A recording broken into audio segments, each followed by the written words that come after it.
What is up, you guys? Thank you for watching another Spades video.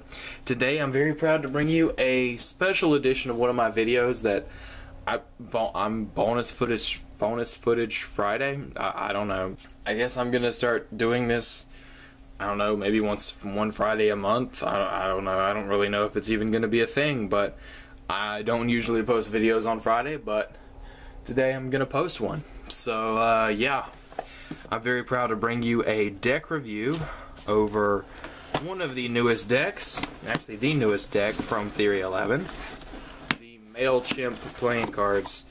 The great thing about these cards is that they support a good cause. They support the Fugees, or I'm pretty sure it's pronounced Fugees, project, the Fugees Center for children, which is basically where they help educate and take care of the children of veterans. So it's a very, very good cause, and 100% of the proceeds from this deck goes to it.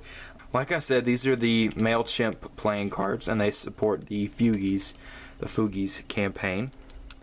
It says produced and distributed by Mailchimp, Atlanta, Georgia, made in the USA. So for this deck, I kind of branched out. I'm usually known for buying black and white decks, just because they look more professional to me. I'm tearing that steel, aren't I? Just because I feel like they look more professional and they're a little bit easier to get away with if you actually want to use them in a performance or something like that, some sort of setting in that way. But I branched out. I bought the red deck because I wanted to do something a little bit different, and I thought that it looked a little bit better, to be honest with you.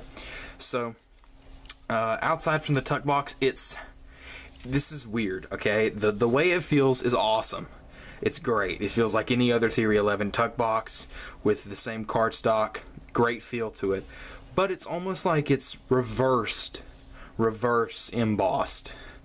Okay? It almost feels like it's like, instead of the design popping out, it's like set in. I don't know. It's probably not done that way, but it feels really awesome. It's got this really nice bright red metallic ink on it, and the seal is a gold seal of a monkey with a baseball cap on, or I actually think that's like a service cap or something like that for the army.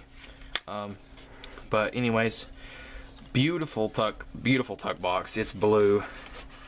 It's a blue hue to it, or a blue color, I should say.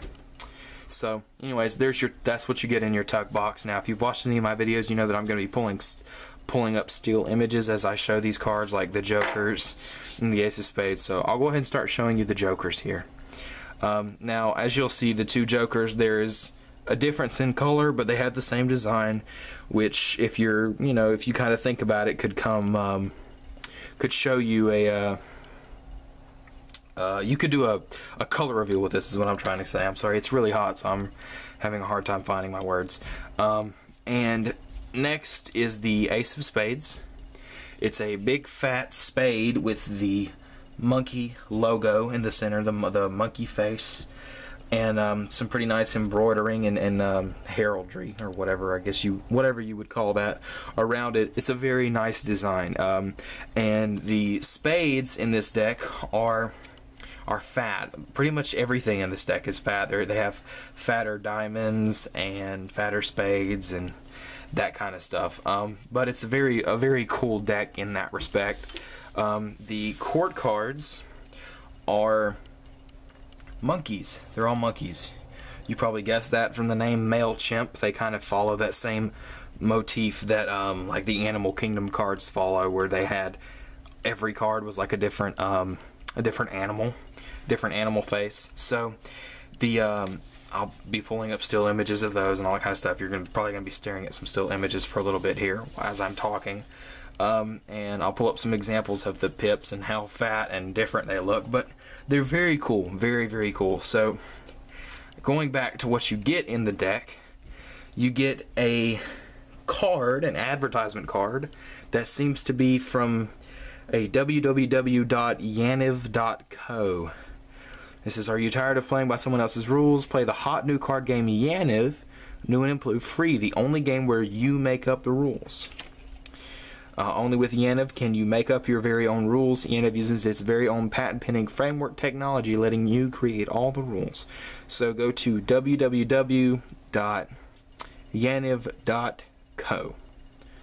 Okay, www.yaniv.co. Check that out. I'm gonna go check it out as soon as I'm done with this video, and it seems like it might be pretty cool. And you get a double backer, and here you will see your back design. Okay, and I'll leave that up for just a minute. Now, one thing I will say about this back design is it has 4 monkeys' faces, some monkeys hanging from vines, some flowers, and some heraldry. Again, some really awesome designs. But this deck has the thinnest borders I have ever seen on any deck. I mean, if you buy some and you look at them in person, you will see how thin these borders are. And all I have to do is just give the card a fan like that, and you can just see how thin these borders are. They are insanely thin. I didn't know that the cards were this thin until I just pulled them out. I really didn't anticipate the borders being this thin on this deck, which is obviously a great thing. I mean, it's really good. I'm trying to do a Pharaoh here, but I seem to keep dropping them. But anyways, there's your, once again, there's a fan. Let me draw the cards a little bit closer. And let's get a really good Pharaoh here. I want to give you guys a good idea of just how thin the borders on this deck are, because they really are very thin on all sides. They're excessively thin. Here we go. There's a really nice giant fan for you. I will say that I love the back design. I think from a distance you can't really tell that there's like monkeys' faces and stuff on it. So I could honestly, if I would have bought the black and white one, which now that I'm looking at it and realizing how awesome this deck is, I'm planning on buying the black and white one. I would actually use the black and white one in like a performance. I really think I would, because it's got a really awesome looking back design. The borders are so thin, which make it just beautiful to fan and kind of spread out and do some little flourishy stuff with. And the handling is obviously great. So you can expect that from a Theory 11 deck. But anyways, check out the description below for a rating on my handling and my design. Thank you guys for watching, and I'll see you next time.